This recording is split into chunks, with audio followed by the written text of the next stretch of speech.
Hey, what's up, everyone, and welcome back to Cinematic Reviews. As always, I'm your host, Chris, and this is the show about all things movies and TV.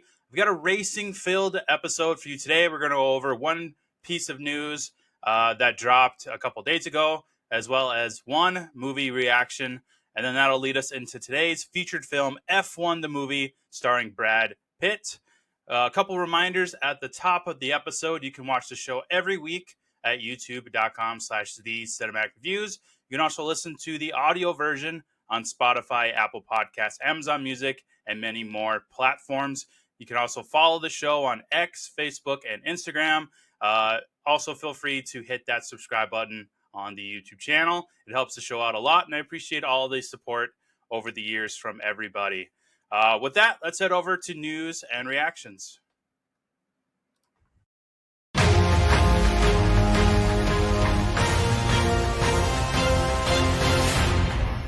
So a couple days ago, we lost another actor. Julian McMahon unfortunately passed away on July 2nd after going through a private battle with cancer. Julian McMahon is, of course, best known for his role as Doctor Doom in the 2005 Fantastic Four, as well as one of the stars in the hit show Nip Tuck, which was a FX beloved show. He will be greatly missed. Thoughts and prayers are to his family and friends. Also, I wanted to go through my reaction to Megan 2.0. This is the sequel to the really beloved Megan film that came out back in 2022. I wasn't a huge fan of that film when it first came out. I did recently rewatch that first film off a couple of days ago before I saw the sequel. I liked it a lot more than I did originally back in 2022. And then going into Megan 2.0, I really didn't have any expectations or hopes or any attachments to the franchise. So I really went into it with a really open mind, essentially. And I liked it a lot more than I thought I would, surprisingly. I really, really enjoyed it. It's a really big 180 from the first film. If you've seen the first film, um, that was more of a horror Chucky like movie, whereas the sequel they kind of switched it over to more of a action sci-fi, which I think is probably the reason why I liked it more. Um, but yeah, it's actually a pretty decent film. Allison Williams returns as Gemma. She is the aunt to Katie, who is also reprised by, let me pull this up, Violet McGraw. So that's really cool that they got both actresses back uh, to the sequel, as well as Jenna Davis, who famously played Megan in the first film. She is also back for the sequel, which is always great to see. We also have newcomer Ivana Sakono, who plays Amelia, who is kind of the counterpart to Megan. She is portrayed as the villain for most of the film, and then through a couple twists towards the end, she is kind of turned over to the good side, I guess, is the best way to describe it. In this sequel, uh, it basically covers Megan rebooting herself in a way. She gets a new body, she gets some new skills, and she has a new mission. Whereas this one, she is more focused on protecting Katie and Gemma and kind of saving the world and trying to redeem herself from all the horrific acts and murders that she committed in the first movie. Uh, but yeah, like I said, it's more of a sci-fi action film, which is probably why I liked it more. I think it's gonna pull audiences in that weren't a big fan of the first film as well. They kind of lean towards that action movie versus the horror movie that, because I remember when that first one was announced, I'm like, oh, great, it's another Chucky. It's just going to be a total ripoff, which in my eyes, that first movie kind of was. If you've seen that newest version of Chucky, where Chucky is an android like doll, like similar to Megan, it was basically copy and paste what that Child's Play movie was. Now with Megan 2.0, it's kind of its own thing now, with it being more of a sci-fi action movie, which I really, really like. Yeah, I think Jenna Davis is fantastic as Megan again. The prosthetics that they used for her, the outfits, the set design, is really cool, really interesting. So I highly recommend you check out Megan 2.0. It's currently in theaters still. I got to imagine it's going to hit one of the streaming services within the next couple months, whether that's Max, Netflix, or Peacock. I'm not really sure on that. It kind of depends on which company produced Megan. I know it's Blumhouse, so probably I'm probably leaning towards Peacock. Maybe is going to pick this one up. Um, but yeah, definitely check out Megan 2.0 in the theaters while you still can. I really enjoyed it, surprisingly. So it was one of the bigger surprises of 2025. 2025 so far as movies. I'm very curious to see what other movies kind of surprised me along the way. Maybe Tron will blow my mind. I'm kind of on the fence with Tron. That's another franchise I wasn't really attached to as a kid, but this Tron Ares with Jared Leto looks pretty cool. So we'll see what happens. But like I said, check out Megan 2.0 in theaters today. That's all the news and reactions I had for today's episode. Let's head over to our featured film, F1, the movie.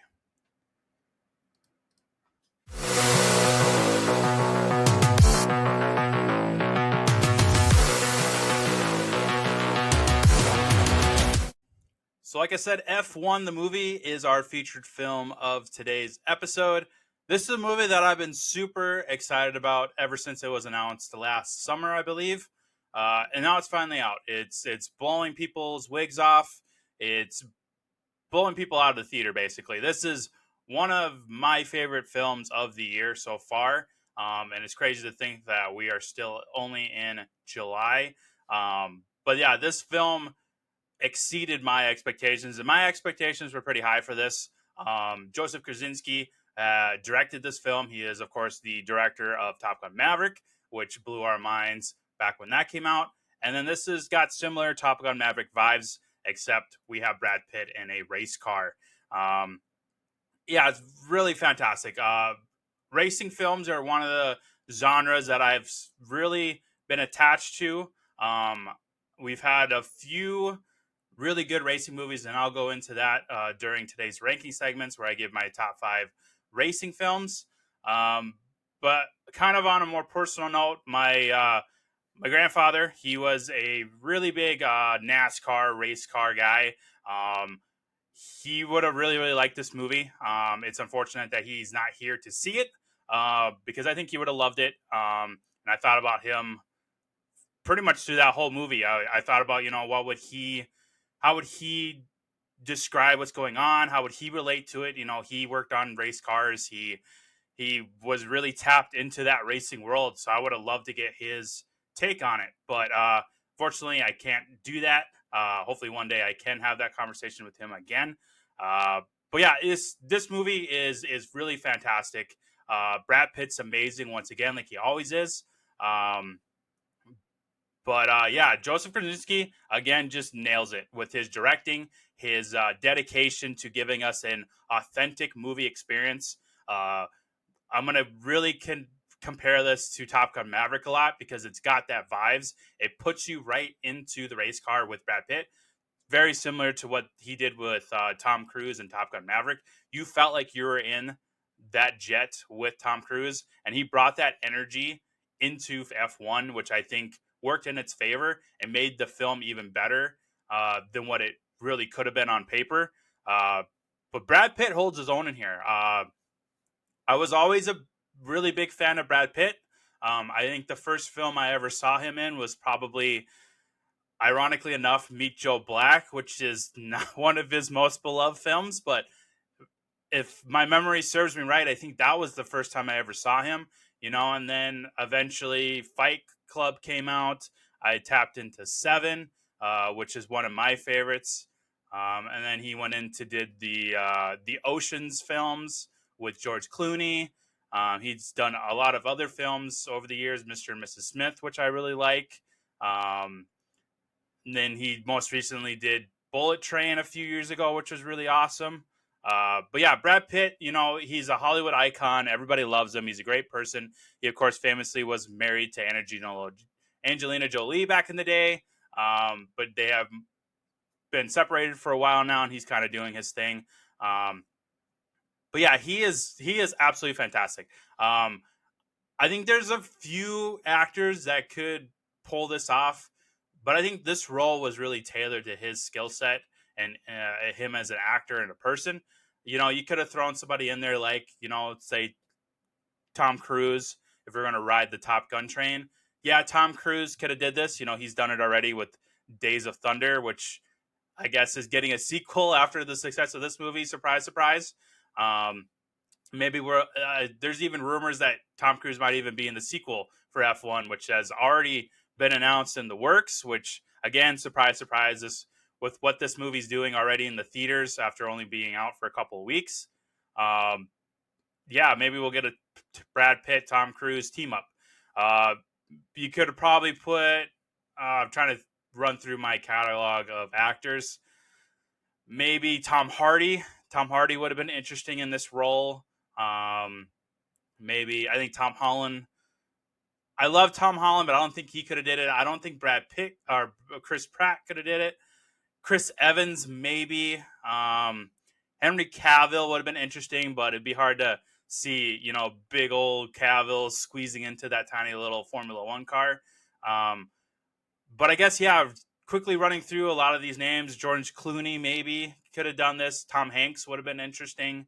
But I really think this is a role sculpted for Brad Pitt. He's very charming, very good looking. He can pull off the dramatic beats. He can throw in some humor every now and then. Um, but I just really can't envision anybody else in this role other than Brad Pitt, which is really, really awesome because, you want the actor that's portraying a character in a movie like this to really embody that character. And I think he does. I think he really embodies the energy that is Sonny Hayes. Um, this aged uh, Formula One race car driver that kind of has an attitude. He's focused on winning most of the time, but at the end of the day, he does care about people around him, the sport itself. He just wants to be a winner. And I mean, in this kind of sport, you got to respect that. It goes for any other sport, football player, hockey player. At the end of the day, your job is to win that competition, that race, that game. But I love his relationship with, kind of rookie Joshua Pierce, who I'll talk about a little bit more. Their dynamic is really, really cool to see as it goes, their ups and downs, how they grow together throughout this, 2.5 hour film. Is really, really awesome. So far, let me pull up the box office here. This is one of the biggest box office numbers in Brad Pitt's career, if I believe right. So it had a budget of 200 million, which seems about right for a movie like this. So far, let's see, today is July 5th. 237 million it has already grossed, which is really good. So anything going forward is just going to be pure profit. Um, I guess depending on how much marketing they put into it, I don't think they put like a ton of marketing expense through it. I know there was quite a bit of trailers getting thrown out there, ads, but I don't think it's up there for like Marvel films. So it's kind of got that going for it. I talked about that a lot in past episodes with the marketing in Hollywood right now. But so far, this movie seems to be pretty strong from a number standpoint, which explains, the already confirmed sequel for F1. Curious to see the cast. I hope they bring back most, if not everybody here. Javier Bardem, Brad Pitt, Damson Idris, who plays Pierce, Carrie Condon, who plays Kate, who I'm going to talk about a little bit. I absolutely love her in here. But yeah, I'm super excited for this to become a possible franchise. I think Joseph Krasinski is slowly becoming one of my favorite directors. He just does a phenomenal job in here with the camera work, the story, the music, who is done by my man Hans Zimmer, which I absolutely love. I can't wait to talk about him, of course. But just rolling through the cast here, I talked about a lot about Brad Pitt already. He plays Sonny Hayes, like I said, a kind of aged veteran race car driver. He previously did Formula One. That's kind of where he got it started as a young lad. Moved into NASCAR. He talks about I guess he doesn't really talk about it, but we get flashbacks of this, horrific crash that pretty much ended his career at the time. He had a really bad spinal injury that took a lot of time to recoup, a lot of surgeries. Um, but he miraculously healed up, and now he is racing once again. He's recruited by Javier Bardem's character in joining their team Apex uh, as they've raced these Formula One races. At the time that we are introduced to Brad Pitt's character, they have, I think it's 9 races left of the season. They are in last place. They haven't even earned a single point for the season, which is like really terrible if you're not familiar with the the race scoring in these F1 or NASCAR seasons. Depending on your place that you hold in these races, you're in a number of points. So the fact that they have 0 points coming into this tells me that they pretty much are dead last in every single race of the season so far. So Javier Bardem pulls a Hail Mary and recruits his longtime buddy Sonny Hayes, who he raced with back in the day as kids in Formula One. So that's really cool. They have a really cool dynamic. Um, best buds who just irritate the crap out of each other, but at the end of the day, they love each other. They support each other. They'll do anything for each other, which is kind of one of the many plot points throughout this movie where Sonny probably at the surface tells Javier Bardem's character Ruben, I'm here to win. I only want to win, but deep down, Brad Pitt really just wants to help his friend out, which I totally respect. I've got my best friend in the world. I'd do anything to help him. So I really related to that aspect. And then he also has to deal with Joshua Pierce, who is the rookie face of Apex. He is played by Damson Idris. I wonder if he's related to. No, he's not. Never mind. Sidetrack there. I saw Idris and I thought it meant Idris Elba, but there's no way they're related. It's just funny that his last name is Idris Elba's first name. Whatever. I digress. I really liked him. He's kind of that cocky, pretty boy rookie who's like thinks he's the best in the world, but he has a lot to learn. And when Brad Pitt shows up, it really kind of hits him like a meteor. Like, hey, there's a lot I can learn from this guy, even though he doesn't want Brad Pitt here at all. He trashes him about his age, about his wrecks, about his career in Formula One and NASCAR. But then as we go along through this movie and we get towards the end of the film, you realize that Pierce really admires Sonny Hayes, and he learns a lot throughout their dynamic throughout the season. So that was really cool. I really liked him. The trailers didn't really show much of Pierce. It was all Brad Pitt, which doesn't surprise me. Brad Pitt is the face of this movie.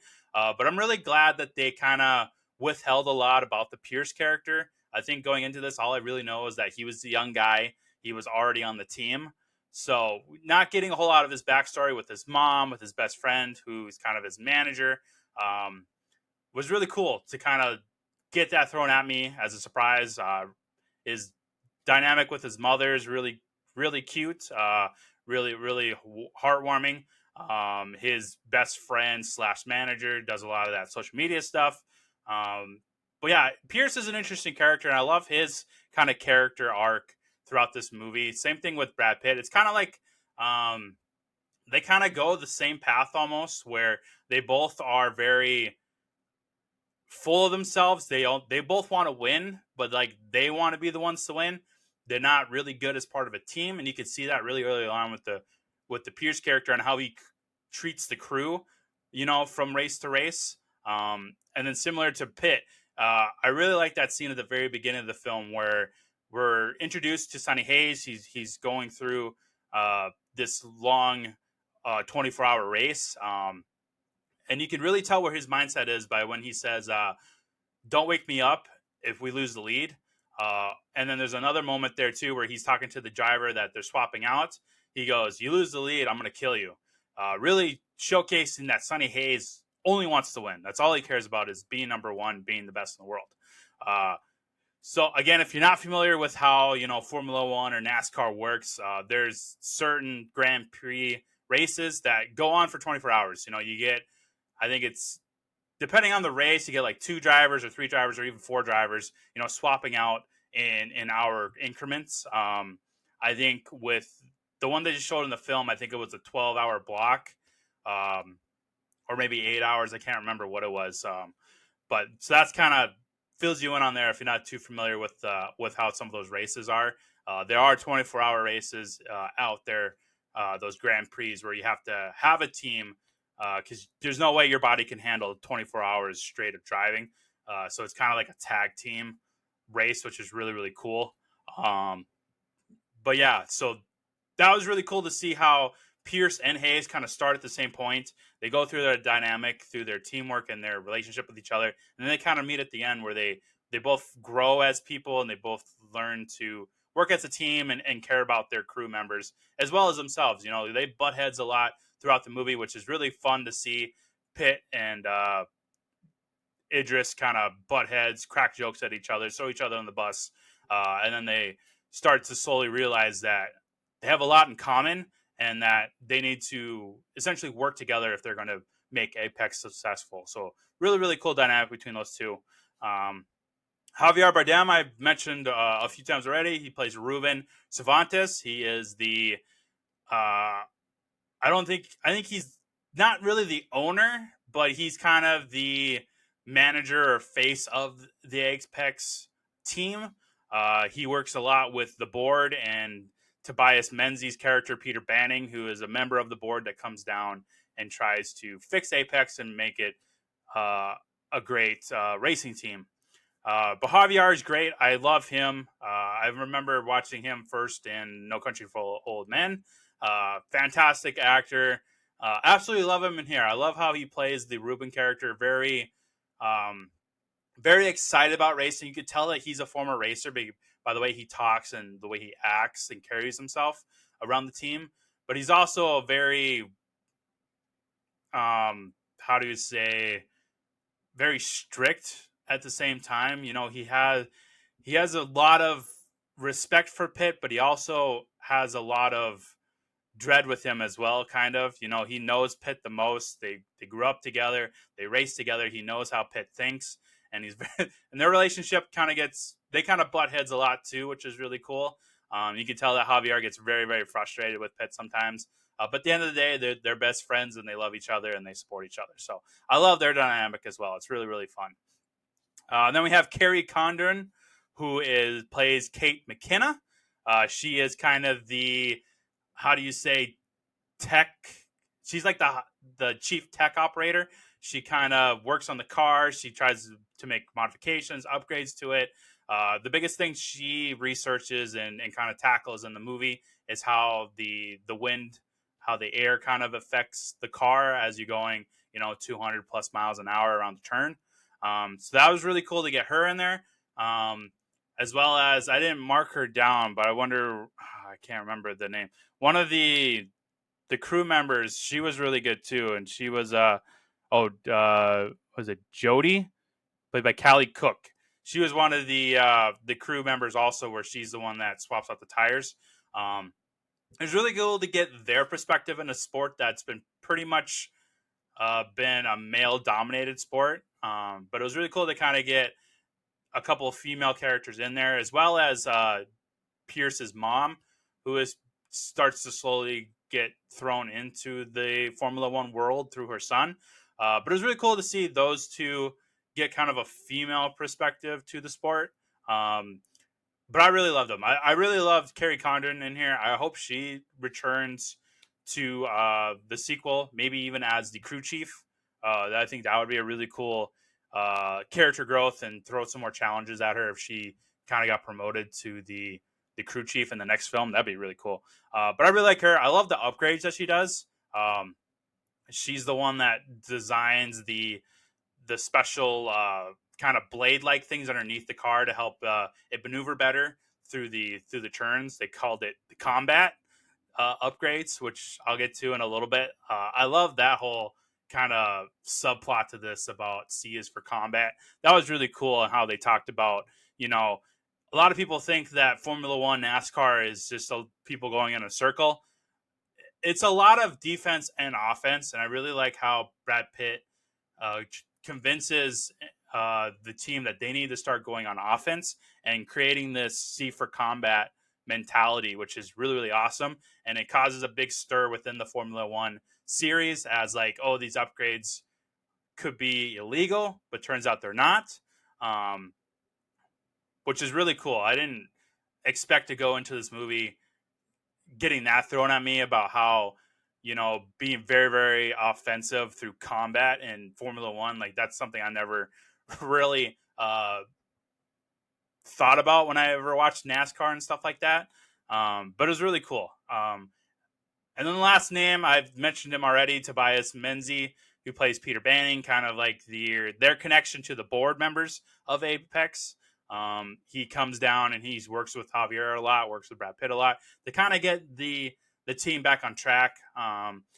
Eventually, it's through some twists that he is revealed to kind of screw Apex, screw Brad Pitt and Javier in the back with trying to get their combat designed, taken away from by the F1.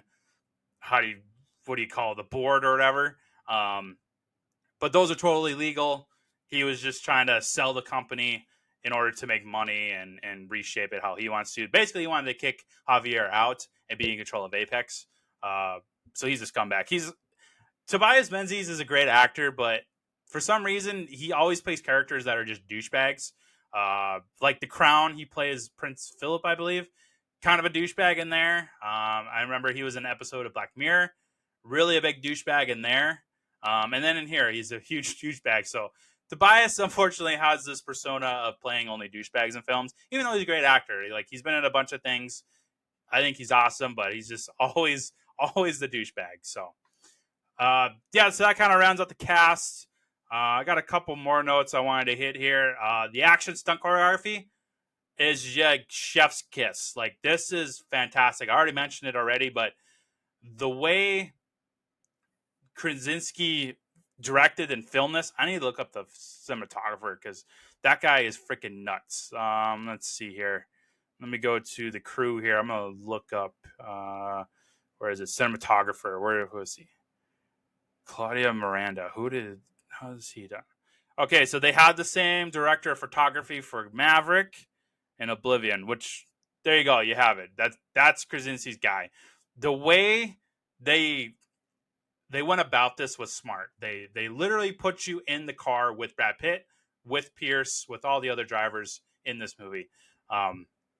Like, you've probably seen the shots, and I'm gonna post some shots on social media because it's one of the most beautiful looking films I've ever seen. Just the camera angles, how they filmed this with Brad Pitt actually in the car driving, and I'm gonna get to those fun facts. There's some crazy facts about this movie that just makes me love this movie even more, and I can't wait to touch on those in a few minutes here. But yeah, the way they shot this, the way they designed, how basically replicating what actually happens in a Formula One race was freaking awesome. Like, this is one of the most authentic racing movies I think we've ever had and probably ever will.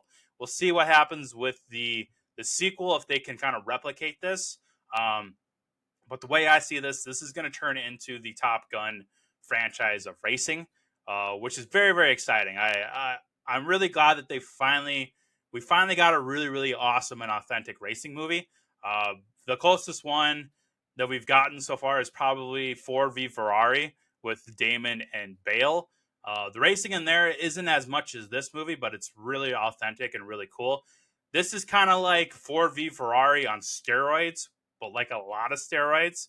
But yeah, kudos to the cinematography, to the stunt coordinators, to all those guys, and Brad Pitt and Idris as well for pulling this off, for committing to this role and saying, hey, I'm going in that car and I'm going to be driving 180 to 200 miles an hour, and I want you to stick a camera in there and get my true reaction to this. Like, freaking awesome how they were able to film this movie. And just, I can't see how this film does not win every Oscar for editing, production design, all those technical awards. There's just no way this movie gets nominated and doesn't win, because this is like freaking incredible what they did.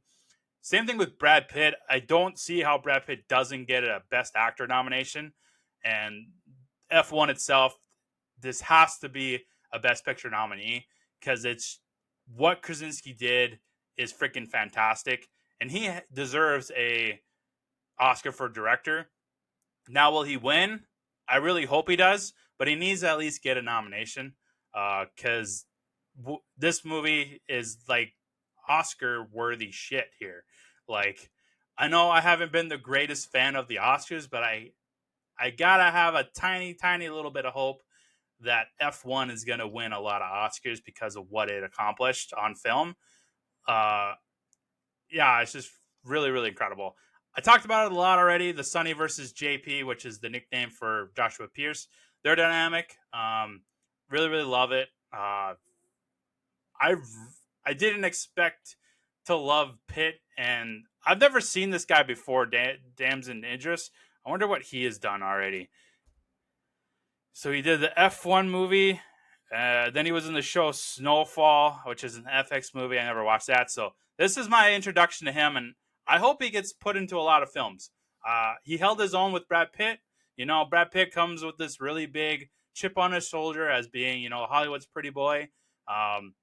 One of the most famous actors ever in history. And Damson Idris held his own against him. They had a really good connection together. I love their dynamic throughout this entire movie. The movie doesn't work if these two don't, you know, embody these characters and give us a really cool and entertaining head-butting relationship. Like, it's really cool how they pulled this off. Hans Zimmer score, freaking fantastic. You've probably seen Ed Sheeran's Drive song get blown out of the water with the music video and all that, with the commercials. I really love that song, Drive by Ed Sheeran. I kind of have it on repeat ever since watching this movie. But Hans Zimmer, again, freaking knocks it out of the park with the score here. Absolutely love the music in here. I think he did a really good job at composing it, picking what moments go with which song. Like, it's another chef kiss from Hans Zimmer. Absolutely can't wait to own the vinyl soundtrack for this movie. It's fantastic. And then my last note, Plan C is for combat, which is my favorite line in the movie. It'll be the tagline for this episode when we get there. But Plan C is for combat is such a badass phrase to use.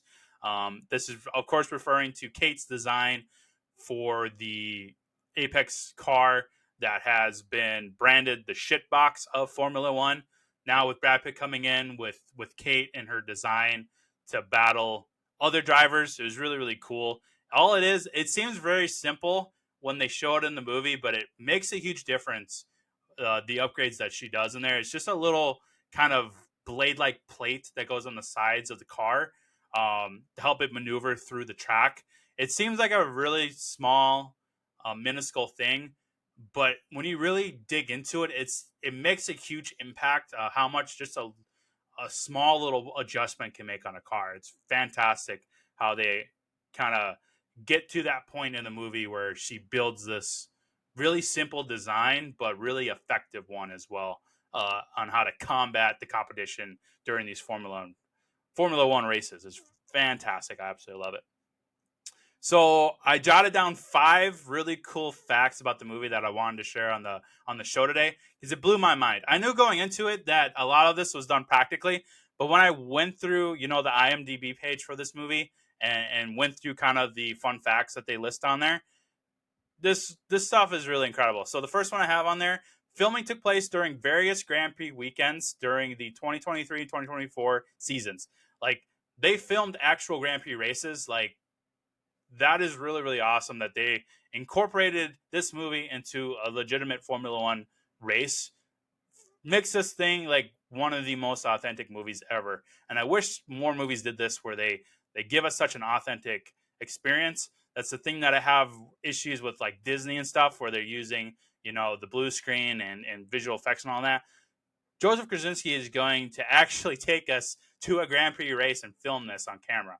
Freaking awesome. I love the decision to do that. I'm sure it costs a lot of money, But in the end, it's really cool. I love that they did that. Plus, it's free advertisement for Grand Prix. After watching this movie, I know speaking for me personally, I want to watch Formula One now. Like I'm gonna like tune in to the seasons now because of this movie.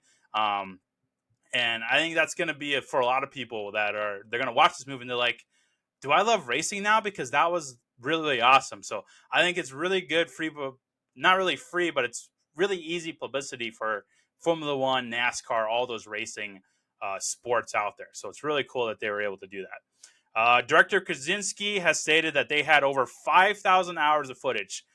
Joseph, please give me a 5,000 hour extended cut of this movie because that's freaking nuts that they had that much footage. I really hope I hope they release some kind of extended edition that's like 3 hours long. But I would love to just sit there and watch 5,000 hours of racing, especially if it's Brad Pitt in there. That's freaking nuts that they have that many hours of footage. The film was originally proposed as a sequel to Days of Thunder, which is very, very awesome. Um, I think before recording today, I saw an article that Tom Cruise is returning for a Days of Thunder sequel. I've also seen rumors that that sequel is actually the F1 sequel, to where we get Brad Pitt and Tom Cruise in there. So it's kind of merging the F1 and Days of Thunder universes together. I don't think that's going to happen, but that'd be really cool if we got Brad Pitt and Tom Cruise in a racing movie. That's movie of the year type stuff there. Like that just blows my mind that we could possibly get a Tom Cruise and Brad Pitt racing movie. That's awesome. But yeah, it's not. That's really interesting that this was actually a Days of Thunder sequel. Um, and I haven't really dug too much into it. I wonder what kind of fell through the cracks there. If it was like scheduling with Tom Cruise, or maybe he had his own idea for a Days of Thunder script, which happens a lot. He is very involved with his movies. He's an executive producer on his movie. He helps write it, partially directs it, stunt coordinator, all that stuff. So I'm wondering if they kind of just butted heads a little bit, or if scheduling got in the way for it. But that's really cool. The car made for the Apex team in the film was made under the supervision of Mercedes, which is really cool that they got an actual car company, a very famous car company, to build that car and design it. That's really cool. And I mean, their design's not bad. I know it gets branded the shitbox a lot in the movie, but it's a really nice car. I love the gold and black coloring on it. And the design is really cool. I like what Mercedes did with that car. And then the last piece of fact, and it's probably one of the coolest ones. Brad Pitt and Damson Idris did all their own driving at speeds of up to 180 miles an hour. That's probably my favorite fun fact about this, and it's something I already knew going into this movie, that Brad Pitt and Idris actually drove 180 miles an hour. They're actually in those cars driving. They just hooked up a camera and they said, Brad Pitt, Idris, go for it. This is your scene. These are kind of your outlines, your bullet points. But we're going to just see what happens, and this is going to be an authentic movie.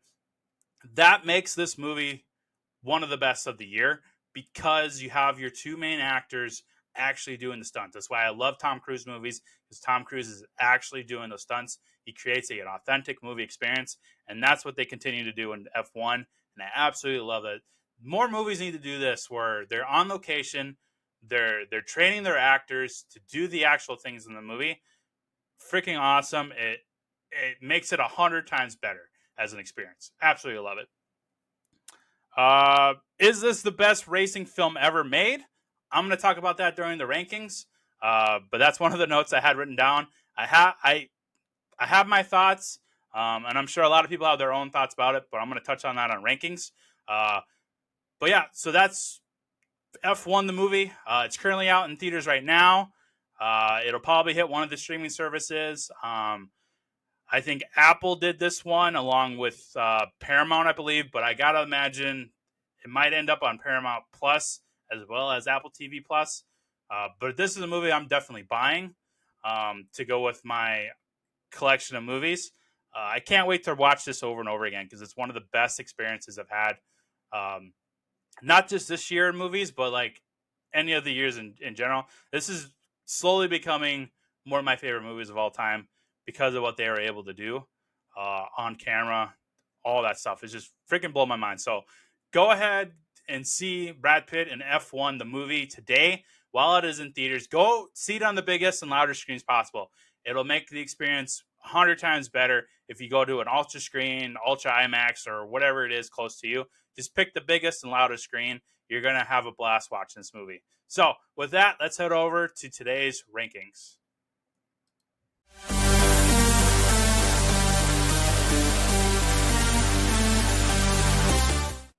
So on today's ranking segments, I'm going to go over my top 5 Brad Pitt performances, my top 5 racing films, and then we're going to go to the popcorn bucket scale for F1 the movie.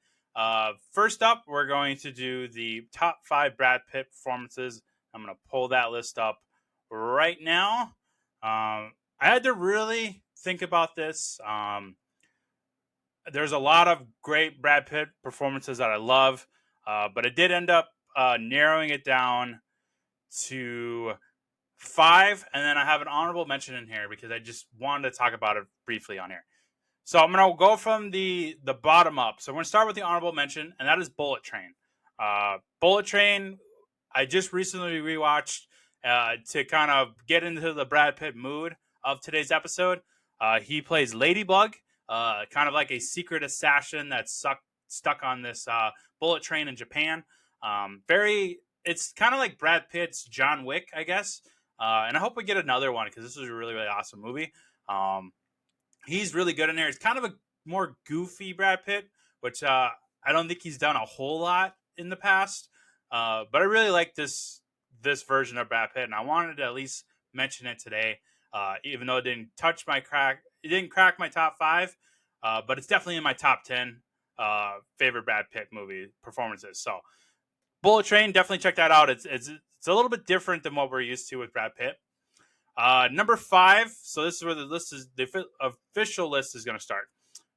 Ocean's 11 as Rusty. Oceans is a movie that I love a good heist movie. Oceans, I think 12 is probably my favorite, even though 11 is such a big classic. Brad Pitt's really good in here. He's always constantly eating. He's charming, but also very smart and cunning when it comes to the heist. I really love his performance in this Ocean's universe. And rumor is Ocean's 14, I think, is coming with him and George Clooney. So I'm very excited to see him return as Rusty in that universe. Number 4 is Quentin Tarantino's Once Upon a Time in Hollywood, which absolutely love this film. This pairs Brad Pitt with Leonardo DiCaprio. Brad Pitt plays Cliff Booth, the stunt double for Leo's character, Rick Dalton. I really love Brad Pitt in here. That scene with like the Manson-like characters breaking into Leo's house and him kind of high on acid while he's beating the crap out of these killers was really cool. He gets a really cool fight sequence with Bruce Lee, which is very entertaining to watch him beat the crap out of Bruce Lee. Really like Brad Pitt in this movie. Fantastic performance.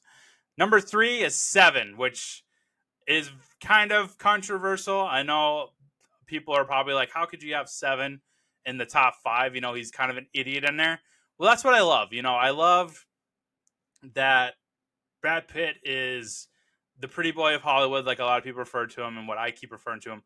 But what Fincher did in Seven with Brad Pitt is really interesting, where he kind of, I don't want to say uglified him, but kind of knocked him down a few pegs as this kind of immature and cocky young detective teamed up with this very veteran, very experienced, and very sick of the bullcrap Morgan Freeman, Somerset, which their pairing is really cool, and I don't think it works as well if you have any other 2 actors in here. But I really love Brad Pitt's performance in here, even though he's kind of an airhead and kind of a doofus. What I think about the most about his performance is that scene at the very end. And I'm sorry if you haven't seen Seven. I mean, it came out in like 90, what did it come out? 95. So if you haven't seen the ending of Seven, I'm going to totally ruin it for you, but you've had long enough, honestly. So at the end of the film, it gets revealed that Kevin Spacey is the killer. The kid, we get it brought out to this middle of nowhere desert like area. Kevin Spacey is handcuffed on the ground. They get this mystery delivery van coming along with a box. You got Brad Pitt doing the famous line, "What's in the box? What's in the box?" Morgan Freeman opens it up. It turns out to be Brad Pitt's wife's head.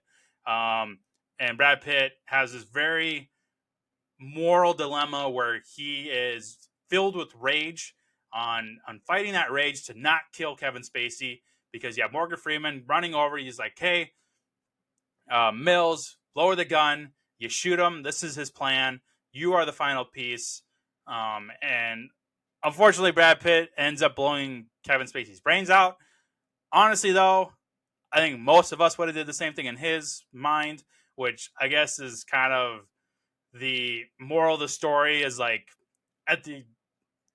no matter how good we think we are, we all have a little bit of the original sins in us.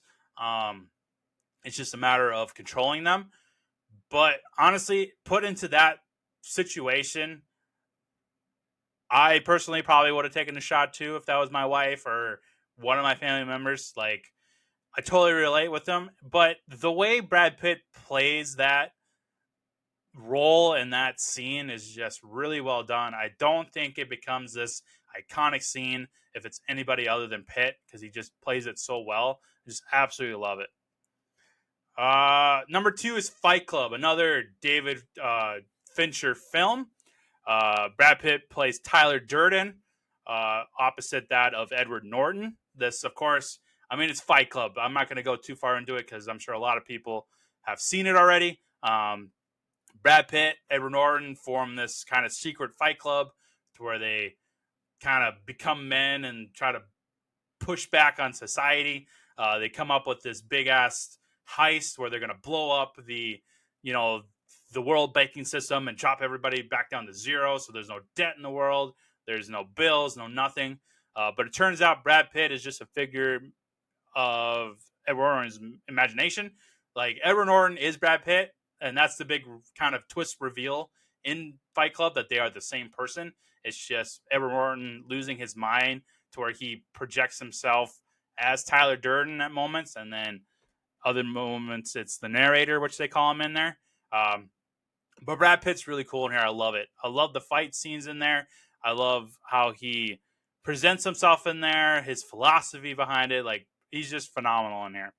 And then at number 1, this is another Tarantino film, Inglourious Basterds, where Brad Pitt is Lieutenant Aldo Raine, one of the U.S.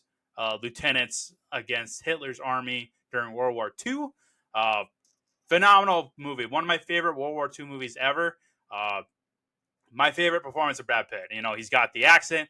He's got that southern, "I want my Nazi scalps" accent. He's got the really cool scar around his neck. I really love his performance in this Tarantino film. He's got the mustache, he's got the hair, he's got the outfit. Really good. I love the scene at the movie theater with Christoph Waltz, where he's trying to speak Italian and he's just totally pulling it out of his ass. It's just hilarious, where he's saying the same phrase over and over again. Arrivederci, arrivederci. That's all he says. But I really like Brad Pitt. It's my favorite performance of him for sure. So those are my top 5: Inglourious Basterds, Fight Club, 7, Once Upon a Time in Hollywood, Ocean's 11, and then Bullet Train as an honorable mention. Moving forward, we are going to do my top 5 racing films. So let me pull that one up here. Again, I'm going to start from the bottom and work my way up to the number 1 spot. Let me find it here. There we go. Number 5, we have Need for Speed. This is based off of the popular video game. This stars Aaron Paul, who I absolutely love, as Toby Marshall. It also has Dominic Cooper. Michael Keaton's in there. Rami Malek is in here. But kind of focusing on this ranking list is kind of just on the racing universe. How does the racing stunts work? What were the best filmed races? Need for Speed has some really cool racing action, car foo, I guess you could call it. Um, doesn't have the greatest like story or character development in here, but what I'm ranking in this list is like the racing in general, the universe that they made. Um, of course, I grew up playing the Need for Speed games. I probably played that more than like the Forza games, but they did a really good job in here. There's really cool scenes in here with the racing, with the silver and blue Mustang. That it's got my favorite Mustang in here, which is probably why I'm a little biased on this film. It's the Shelby Mustang that just is the most beautiful car in the world that I've ever seen. Um, but I really like the driving sequences in here. That's why it's in my top 5. Number 4 is Rush, which I've actually only seen a couple times, but I really like the driving in here. It stars Daniel Bruhl as Nicky Lauda and Chris Hemsworth as James Hunt. The kind of rivalry between these two racers. Really, really awesome driving action. Good performances by everybody. But yeah, just really, really awesome film. I need to rewatch this again because I haven't seen it in a long time. But Rush is a really good film. Like, definitely check it out. Number 3 is Gran Turismo, another video game adaptation. This stars David Harbour, Orlando Bloom, Archie Madiku, I think is how you say it. He is the lead in there. Really, really like this. The driving is really good. Neil Blomkamp directed this, the director of District 9. Love the cinematography in there. The action with the crashes and all that. This is what I probably compared to F1 the most as far as like the aesthetic behind it. But it's really, really good film. It's kind of an underrated film. I think it got kind of left in the dust a couple of years ago. But it was one of my favorite films of 2023, and it's one of my favorite racing films, of course. So definitely check out Gran Turismo, especially if you're like a video gamer. It's a really cool video game too, oddly enough. Number 2, I've already mentioned it already, but Ford v Ferrari stars Matt Damon as Carroll Shelby and Christian Bale as Ken Miles. This is based off the true story, of course, of how Carroll and Ken kind of reshaped Ford and won all the Le Mans races against Ferrari, which was a big rivalry back in the day between Ford and Ferrari, and it probably still is today. I haven't really been keeping up with that rivalry over the years, but Matt Damon is great in here as Shelby. Christian Bale, I absolutely love him as Miles. It also has John Bernthal, Josh Lucas, bunch of really good actors in here. But the racing itself was really cool. I actually watched this right before recording this episode. Really cool how they filmed the Le Mans races and all the training and the tweaking of the cars leading up to it. It doesn't have like a whole lot of racing in there at the end of the day, which is probably why a lot of people passed on this film. But the racing that is in there is really, really good and really, really well done. I absolutely, really, really love this film. It's really good. And then number 1, surprise, surprise, is Formula One, F1, the movie. So to answer the question I raised before, I think this is the best racing movie that we have so far. I think, films like Ford v Ferrari, Rush, they kind of walked so that F1 could run. And boy, does this movie run. It's such an incredible film. And I just absolutely love it. So that's my top 5 racing films: F1 the movie, Ford v Ferrari, Gran Turismo, Rush, and Need for Speed. I'm really excited to see what other racing movies we get into the future. Now to the main event of the ranking segment of today's episode, and that is the popcorn bucket scale for F1 the movie. I had to really think about this. I was kind of going back between 2 of the tiers. But after watching clips and kind of talking about it on today's episode, I'm giving F1 the movie the golden popcorn bucket tier. It's in my top 5 of the year right now. And it's probably going to stay in there, honestly. I think my top 5 is pretty solidified right now. This would kick Thunderbolts out, which I'm totally fine with. So I think this is where my top 5 is going to be. I'm gonna rewatch these films throughout the year to kind of before I finalize this by 2026. Um, but I am curious to see if this ends up, overtaking like Lilo and Stitch, How to Train Your Dragon, which I absolutely love. I don't think it's gonna quite overtake Ballerina, because Ballerina, if you listen to my episode on that, just freaking blew my mind out of all sorts of proportions. I know Formula One did, but in a different way. But I think as experiences wise, Ballerina just kind of outshines F1 a little bit. But that doesn't take anything away from F1. It still was one of the best experiences I ever had in the theater. I just, when it comes to Ballerina and F1, I think Ballerina kind of overtakes it a little bit. And I don't think it comes close, not quite close to what Top Gun Maverick was for me in the theaters as well. Because that was a whole experience on a whole nother level, honestly, in the theater watching that movie.